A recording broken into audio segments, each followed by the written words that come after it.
नमस्कार, आप देख रहे हैं Uttarakhand forward times of India की एक विशेष प्रस्तुति। मैं हूं ऋचा जैन कालरा। इस सीरीज में आज हमारे साथ मेहमान के तौर पर जुड़ रही हैं आईएएस अधिकारी मिस इवा आशीष श्रीवास्तव, जो कि डायरेक्टर सेंसस के तौर पर गवर्नमेंट ऑफ इंडिया में एक अहम जिम्मेदारी निभा रही हैं। सेंसस यानी जनगणना।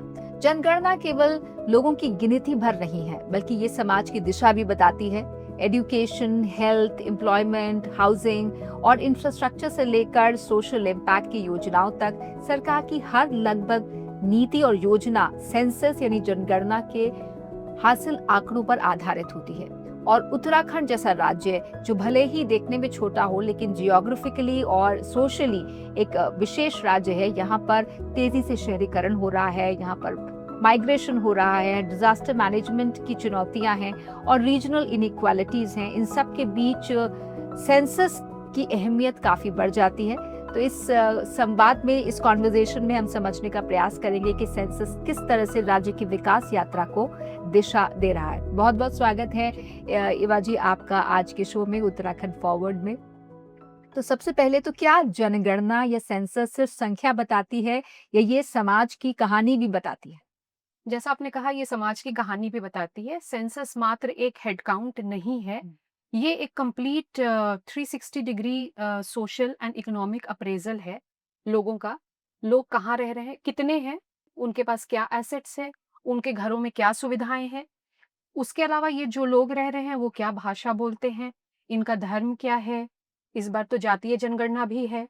उसके अलावा ये कितना पढ़े लिखे हैं, ये किस प्रकार का रोजगार कर रहे हैं और कहाँ से आए हैं, मतलब माइग्रेशन पैटर्न्स, कितने बच्चे हैं। इस प्रकार से जितने भी क्वेश्चंस हम एक आदमी के लिविंग कंडीशंस, एक व्यक्ति के लिविंग कंडीशंस का इमेजिन कर सकते हैं, वो सारा सेंसस में आता है। प्लस इसके अलावा ये एक स्नैपशॉट एक्सरसाइज भी है कि एक वक्त में, एक काल में क्या है पूरी लोगों की स्थिति। अब 1981 से ये कंप्लीटली चला आ रहा है और ठीक है, अभी थोड़ा सा उसमें डिले हुआ, डिसकंटिन्यूड नहीं हुआ। तो 1881 से चला आ रहा है और ये 16th अभी होगा। तो इतने दशकों में क्या स्थिति रही है, बहुत इंटरेस्टिंग स्टडी है। जैसा आपने कहा, कहानी है, तो भारत की पिछले अपने सालों की, 150 साल की कहानी है ये पूरी। सरकार के लिए तो आपने इसकी अहमियत समझा दी, लेकिन आम लोगों के लिए इसकी क्या अहमियत है? क्योंकि कई बार लोग भी परेशान हो जाते हैं, ये क्यों हो रहा है? हमें इससे क्या फ़ायदा होगा? पॉलिसी मेकिंग में, हुँ, सारे स्कीम्स हुँ, के इम्प्लीमेंटेशन में सेंसस का ही डेटा होता है। हुँ, मैं थोड़ा-सा इसमें इतिहास से समझाना चाहूँगी। और ये कोई नई चीज़ नहीं है सेंसस का होना। इवन अर्थशास्त्र में हो सकता है उससे पहले से हुँ, भी होता हो। अर्थशास्त्र में भी इसका वर्णन है, जिसमें कौटिल्य ने कहा है कि एक राज्य में कैसे हर घर में जा कर के हुँ। सर्वे होता है कि वहाँ लोग कैसे हैं, किन कंडीशंस में रह रहे हैं, उनके क्या जानवर हैं, उनके पास कितनी खेती है। तो इस तरीके से मौर्यन पीरियड में भी हो रहा था और आगे भी होता रहा। आधुनिक काल में बात करें तो जब ईस्ट इंडिया कंपनी से ब्रिटिश साम्राज्य ने टेक ओवर किया, तो उस समय उन्होंने ये करीब कुछ पहले कार्य थे जो उन्होंने किए। 1857 में उन्होंने टेक ओवर किया और 60s में ही उन्होंने इंडिया का सेंसस लॉन्च किया। 1872 में पहला हुआ, लेकिन वो स्नैपशॉट एक्सरसाइज की तरह नहीं था, वो कई सालों में हुआ वो सेंसस। और 1881 में पहला हुआ जो पूरे भारत में एक साथ किया गया। वैसे ही जब हमारा देश आजाद हुआ, तो इवन कॉन्स्टिट्यूशन अडॉप्ट होने से पहले कॉन्स्टिट्यूएंट असेंबली ने ही सेंसस का एक्ट पास किया। 1948 में ये एक्ट पास हो गया, जब हमारी गवर्नमेंट बिल्कुल नई नई थी और कॉन्स्टिट्यूशन अडॉप्ट भी नहीं हुआ था। तो इसको इतना ज़रूरी क्यों माना गया? क्योंकि जब हमारा देश आज़ाद हुआ तो 2 चीज़ें बहुत इंपॉर्टेंट थी हमारे देश के लिए, एक डेमोक्रेसी और दूसरा डेवलपमेंट। तो डेमोक्रेसी की भी नींव सेंसस ही है। कितने लोग हैं, उसी के बेसिस पे इलेक्टोरल रोल बनेगा। उसके अलावा डेलिमिटेशन होगा, रिजर्वेशन ऑफ सीट्स होंगी, वो सारी उसी के बेसिस पे होगी। तो डेमोक्रेसी की नींव तो है ही है सेंसस। हुँ। उसके अलावा डेवलपमेंट की भी नींव है। आज़ादी से लेकर के आप ऐसी कोई भी एक सिंगल गवर्नमेंट की स्कीम के बारे में नहीं सोच सकते, जो बिना सेंसस के डेटा के, जिसका टारगेट निर्धारण हो सकता है या फंड उसके लिए निर्धारित हो सकते हैं। एक कितने बच्चे हैं, किस एरिया में उनका इम्यूनाइज़ेशन होना है, से लेकर के कितने बुजुर्ग हैं जिनको पेंशन बँटनी है। कहाँ पानी जाना है, कहाँ रसोई गैस सिलेंडर का वितरण होना है, किस जगह पर बिजली जानी है, कहाँ पर स्कूल बनने हैं, स्कूल से ऊपर हायर एजुकेशनल हुँ। इंस्टीट्यूशंस बनने हैं, वोकेशनल ट्रेनिंग होनी है।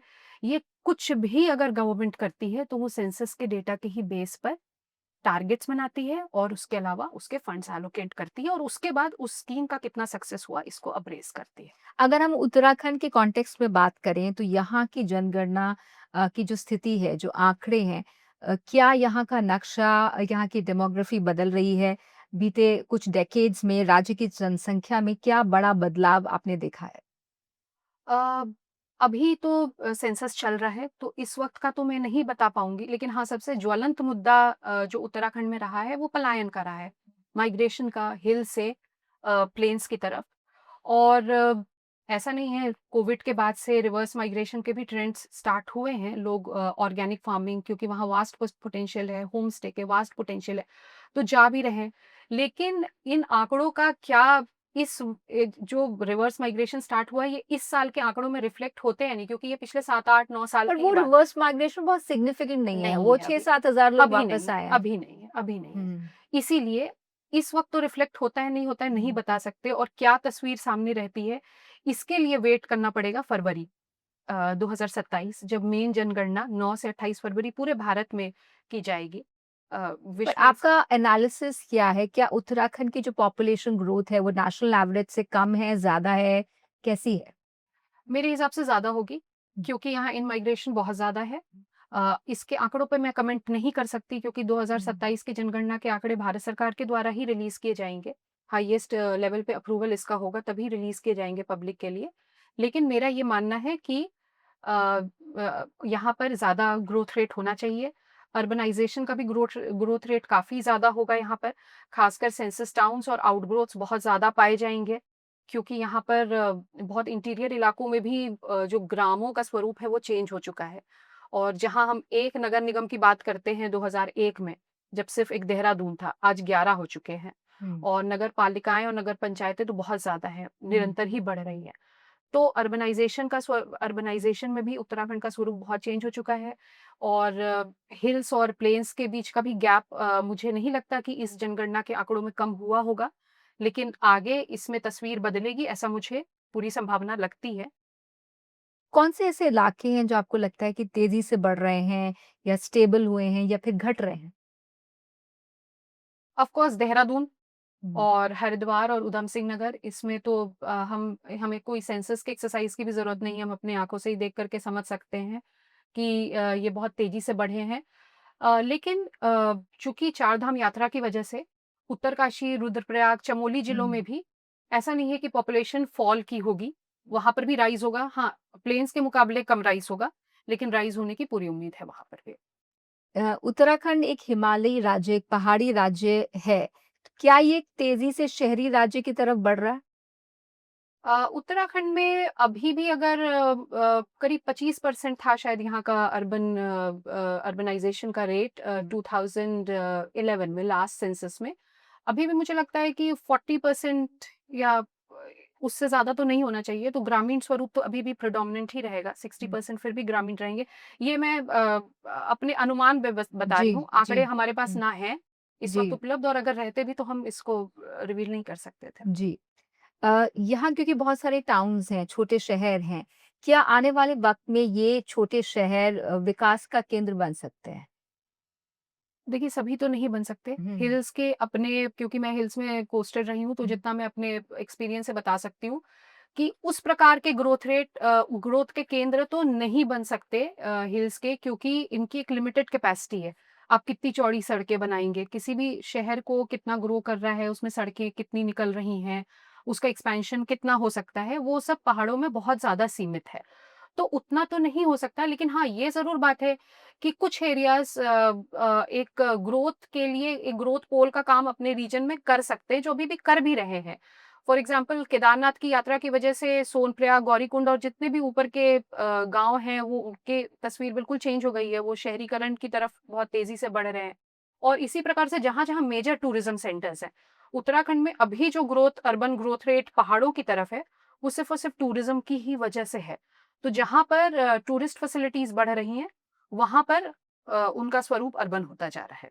अगर हम माइग्रेशन पर लौटें तो क्या जो डेमोग्राफी है उसमें उत्तराखंड के पास जो युवा जनसंख्या है उसका क्या रेशियो है? जैसा मैंने बताया ये अभी आज के बट एक लेवल पे मोटा अनुमान। मोटा अनुमान ये हो सकता है कि वर्किंग एज पॉपुलेशन हम 18 से 59 या 60 मान करके चलते हैं। ये पीक होने वाली है ऑल ओवर इंडिया 2011 के सेंसस के हिसाब से प्रोजेक्शंस जो हैं उसमें करीब ये 60% तक पीक होगी, लेकिन 2040s में ये अभी नहीं पीक होगी। तो उत्तराखंड में भी वर्किंग एज पॉपुलेशन मुझे लगता है 50% तो होनी चाहिए। हम अभी 2022 के बाद से डेमोग्राफिक विंडो ऑफ अपॉर्चुनिटी के इरा में हैं। इसके बारे में मैं विस्तार क्योंकि से इंडिया एक युवा कंट्री है, जनरली देखें तो हमारा देश सबसे युवा है दुनिया में। हमारे पास सबसे ज्यादा यूथ है, हुँ। वर्किंग पॉपुलेशन है।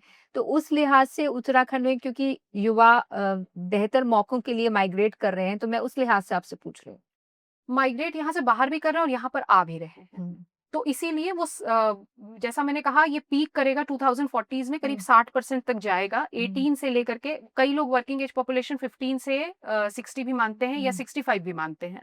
और हम उसको 18 से 60 भी मान सकते हैं। वो हम्म, डिपेंड करता है हम कैसे क्लासिफाई कर रहे हैं वर्किंग एज को।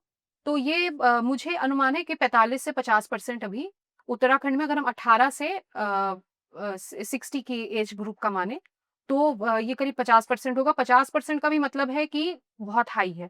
डेमोग्राफिक विंडो ऑफ अपॉर्च्युनिटी जो मैं हम्म, बता रही थी हम्म। पूरे भारत में 2022 से जिसको हमारे माननीय इसको अगर हम सामान्य भाषा में कहें आम लोगों के लिए, इसका क्या माने, demographic window of opportunity?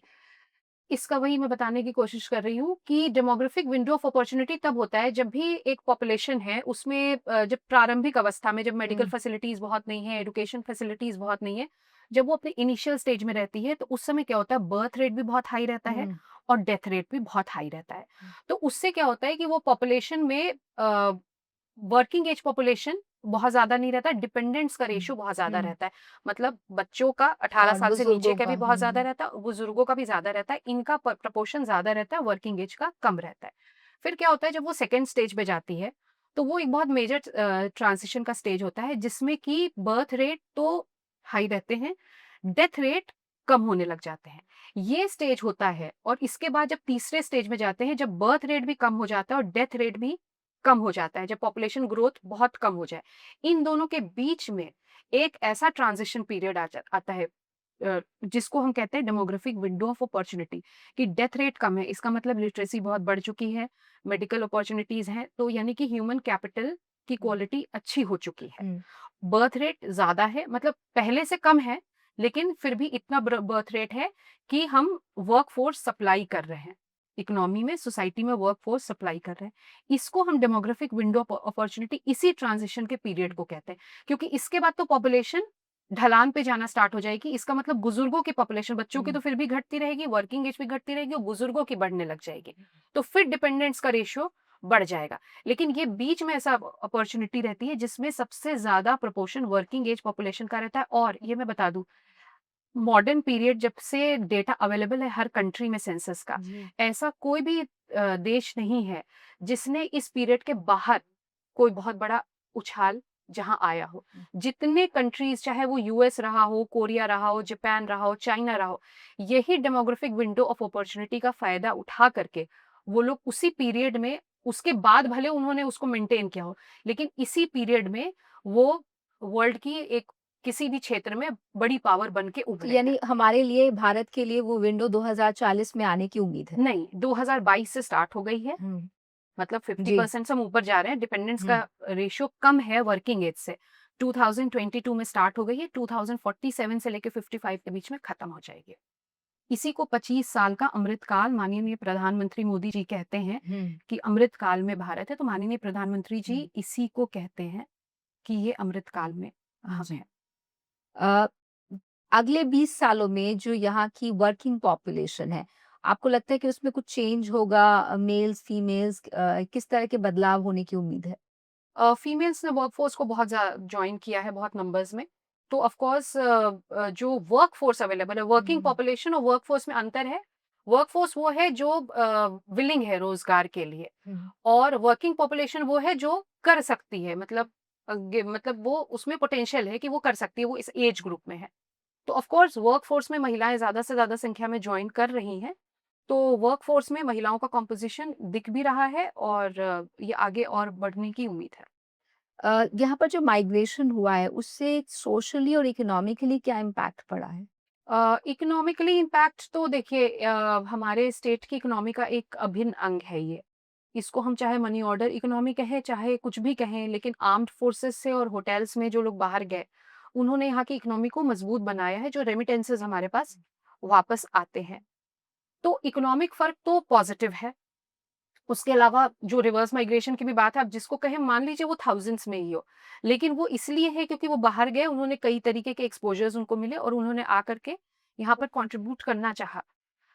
Socially कहें तो सोशली इसको हम कह सकते हैं कि इसके हम इतना स्पष्ट नहीं कह सकते कि इसके फ़ायदे ही हैं या नुकसान हैं।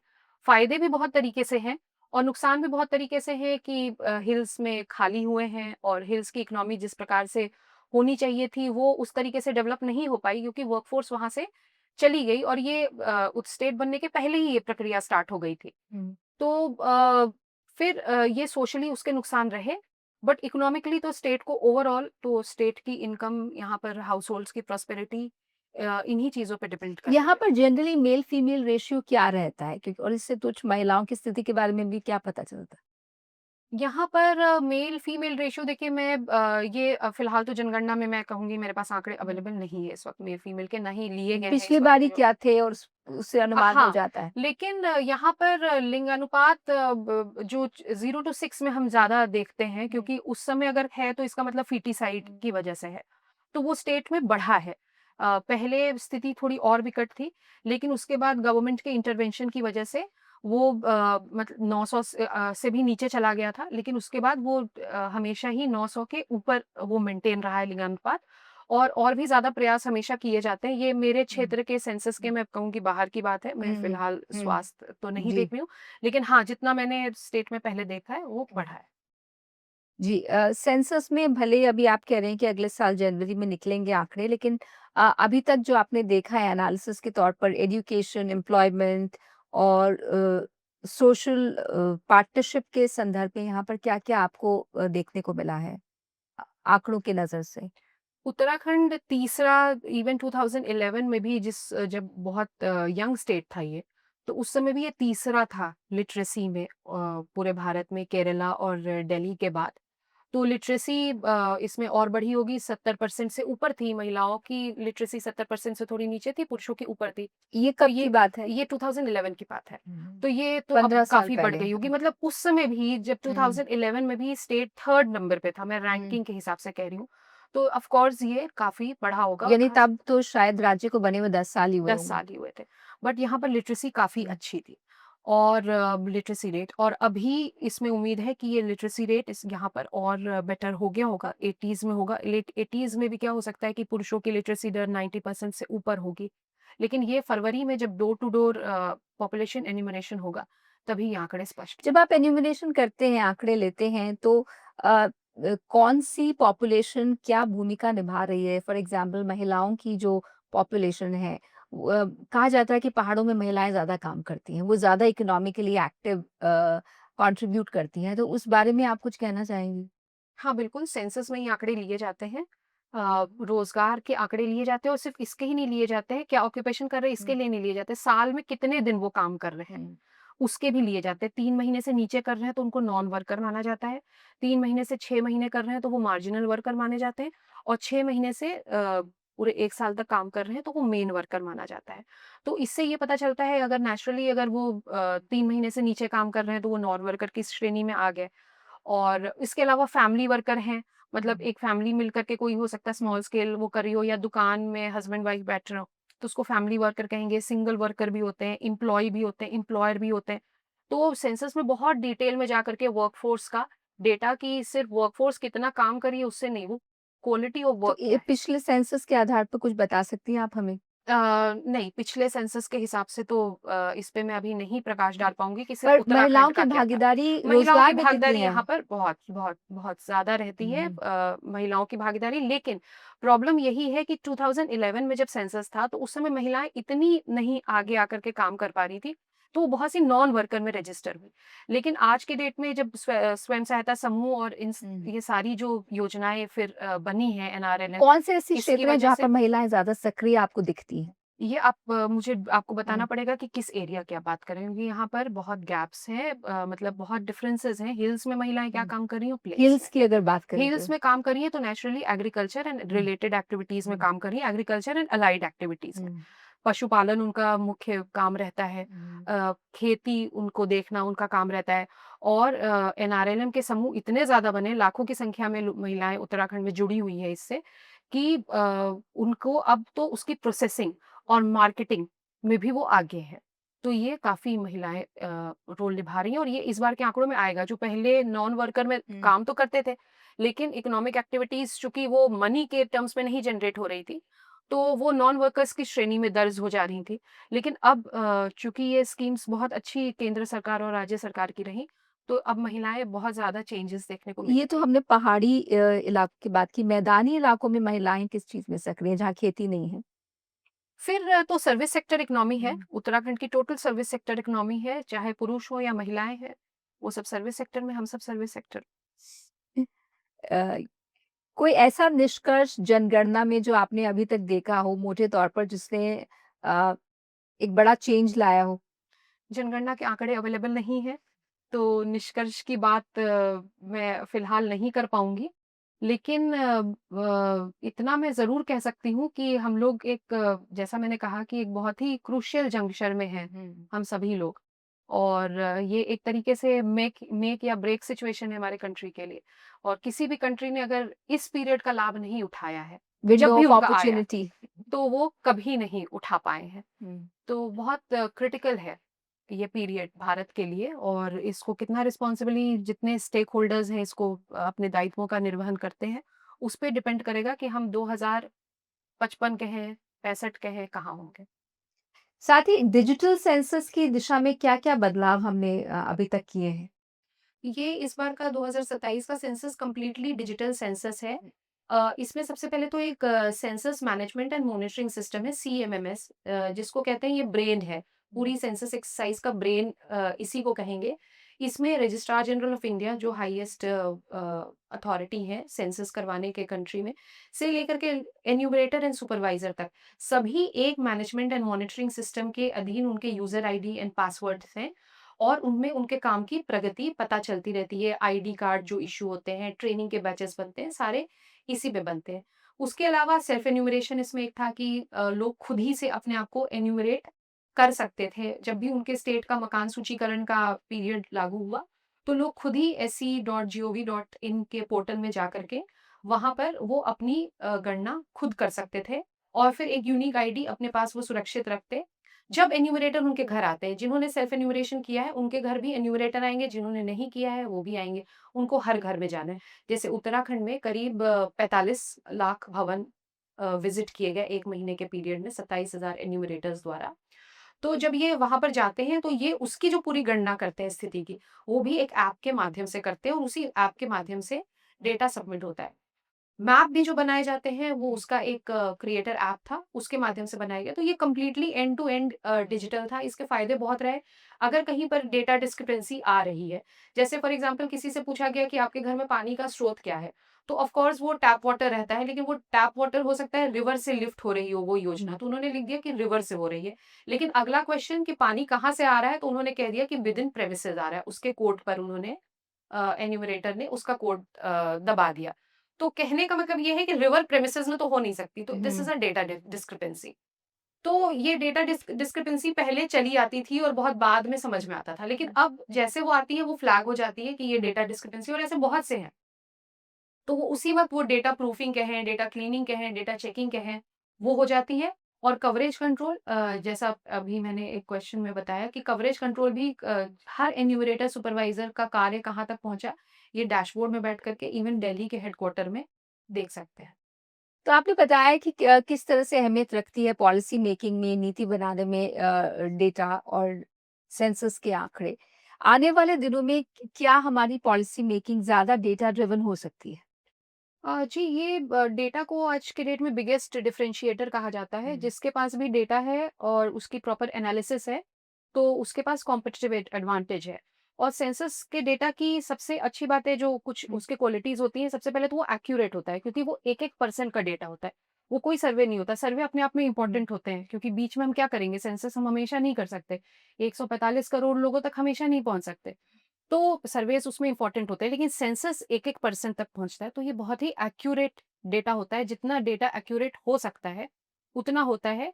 और जब गवर्नमेंट डेटा पे काम करती है तो लोगों की विश्वसनीयता बढ़ती है। आज के एआई के ज़माने में, डिजिटल के ज़माने में, जब एविडेंस सामने रहता है, डेटा इज़ एविडेंस, तो जब एविडेंस सामने रहता है तो लोग उस पे विश्वास करते हैं। उसकी वजह से न्यूट्रैलिटी रहती है, पक्षपात नहीं होता। हम इस एरिया को ज़्यादा अगर फंड्स दे रहे हैं तो क्यों दे रहे हैं, इस ग्रुप को ज़्यादा फंड्स दे रहे हैं तो क्यों दे रहे हैं। तो इसीलिए data based policy implementation and formulation government को बहुत हेल्प करता है। वही नीड ऑफ द आवर है। अगर हम आने वाले वक्त में इंटेलिजेंस गैदरिंग की बात करें, रियल टाइम गवर्नेंस के लिए डेटा और एनालिटिक्स की आप कैसी भूमिका देखते हैं? और देखिए, पहले मैनुअल रिपोर्ट्स बनती थी, कोई भी स्कीम इम्प्लीमेंट हुई, जब वो 4-5 साल इम्प्लीमेंट हुई तो उसके बाद उस पे मैनुअल रिपोर्ट्स आती थी। और तब हम देखते थे कि स्कीम सक्सेसफुल हुई या अनसक्सेसफुल हुई, ऐसा सोचते थे। लेकिन अब डैशबोर्ड का ज़माना है। डैशबोर्ड कैसे बनते हैं? मैनेजमेंट और मॉनिटरिंग इन्फॉर्मेशन सिस्टम उसके पीछे होते हैं, पीएफएमएस उसके पीछे होता है, जियो टैगिंग उसके पीछे होती है। तो रियल टाइम प्रगति डैशबोर्ड के माध्यम से देखते रहते हैं, कहाँ पर गैप्स आ रहे हैं, कहाँ पर लीकेजेस हो रहे हैं।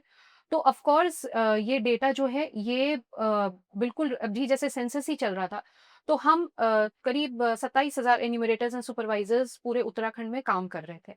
ये 27,000 में एक-एक एन्यूमरेटर के कितने घर हो गए, ये हम अपने डैशबोर्ड पे देख सकते थे। तो ये आप सोच लीजिए कितना क्रांतिकारी बदलाव है। पहले अगर 20 दिन के पीरियड में सेंसस होना है या 1 महीने के पीरियड में हाउस लिस्टिंग होनी है, तो हमें ये नहीं पता होता था कि वहाँ पर चमोली में माणा के पास का एन्यूमरेटर क्या कर रहा है। लेकिन आज ये मैं रोज़ सुबह अपना डैशबोर्ड खोल करके ये देख सकती हूँ कि उसको इतने घर करने थे, प्रोजेक्टेड हैं, इतने घर उनके हो गए हैं, इतनी पॉपुलेशन कवर हो गई है। और इतना और 20% या 30% काम शेष है, जो वो जैसे कर देंगे तो काम कंप्लीट हो जाएगा। तो सेंसस की भी बात करें तो बहुत मॉनिटरिंग ईज़ी हो गई, और सेम बात गवर्नमेंट के हर योजना में ये लागू होती है। बेहतर प्लानिंग और गवर्नेंस के लिए डेमोग्राफिक इंटेलिजेंस की क्या अहमियत आप देखते डेमोग्राफिक इंटेलिजेंस का ये अर्थ होता है कि पॉपुलेशन का जो डेटा कलेक्ट हो रहा है, एनालाइज़ हो रहा है, और फिर वो डेटा एज़ पॉलिसी या स्कीम्स में इम्प्लीमेंट हो रहा है, हैं? तो वो ऐसा हो कि उसके मैक्सिमम बेनिफिट्स मिले। अब जैसे हम सेंसस की बात करें, मैं बार-बार सेंसस की ही तरफ आऊँगी, तो उसमें माइग्रेशन का जब डेटा गवर्नमेंट के पास अवेलेबल हुआ, तो आपको भी सबको पता होगा कि one nation one ration card scheme बनी। वो इसलिए बनी क्योंकि जब इस डेटा को देखा गया तब ये पाया गया कि लोग तो ऐसा नहीं है, जिस जगह पे हम उनको राशन कार्ड दे रहे हैं वो उससे कई हज़ार किलोमीटर दूर काम कर रहे हैं। तो इसलिए इस तरीके की स्कीम बनी। उसके अलावा जब हम सेंसस का डेटा देखते हैं तो हम ये देखते हैं कि हम बड़े शहरों की तो बात कर रहे हैं, लेकिन आज के डेट में जो ग्रोथ है वो टियर 1, टियर 2 सिटीज़ में हो रहा है, या सिटीज़ में भी नहीं हो रहा है। विलेजेस हैं जिन जो सेंसस टाउन का एक स्वरूप अख्तियार कर चुके हैं, या अर्बन आउटग्रोथ्स हैं, वो भी विलेज हैं लेकिन अर्बन एरिया से जुड़ करके वो डेवलपमेंट वहाँ तक भी पूरा स्क्रॉल कर चुका है। तो जब इनको देखते हैं तब फिर पॉलिसीज़ जैसे पेरी अर्बन मिशन वाटर के लिए यहाँ देहरादून में भी लागू हुआ था। वो पेरी अर्बन मिशन इसलिए था क्योंकि अर्बन एरियाज़ के चारों तरफ जहाँ पर अर्बन स्वरूप हो चुका है रूरल एरियाज़ का, तो उनके लिए भी पानी की स्कीम वैसे ही बननी चाहिए जैसी कि अ, शहरों में है। तो फिर वो पेरी अर्बन मिशन बहुत सक्सेसफुल प्रोजेक्ट है हमारे स्टेट का, तो वो भी लॉन्च हुआ। तो इस प्रकार से सेंसस का डेटा, जैसा मैंने पहले भी कहा था कि हर स्कीम के इम्प्लीमेंटेशन में, उसके अप्रेज़ल में सेंसस का डेटा यूज़ होता है। तो इसमें भी होता है, और यही डेमोग्राफिक इंटेलिजेंस है कि हम अपना डेटा देख करके अपने रिसोर्सेज़ का बेस्ट यूटिलाइज़ेशन हम कर सकें। थैंक यू सो मच कि आप उत्तराखंड फॉरवर्ड में आए और आपने सेंसस के बारे में इतनी सारी जानकारियाँ हमारे साथ साझा की।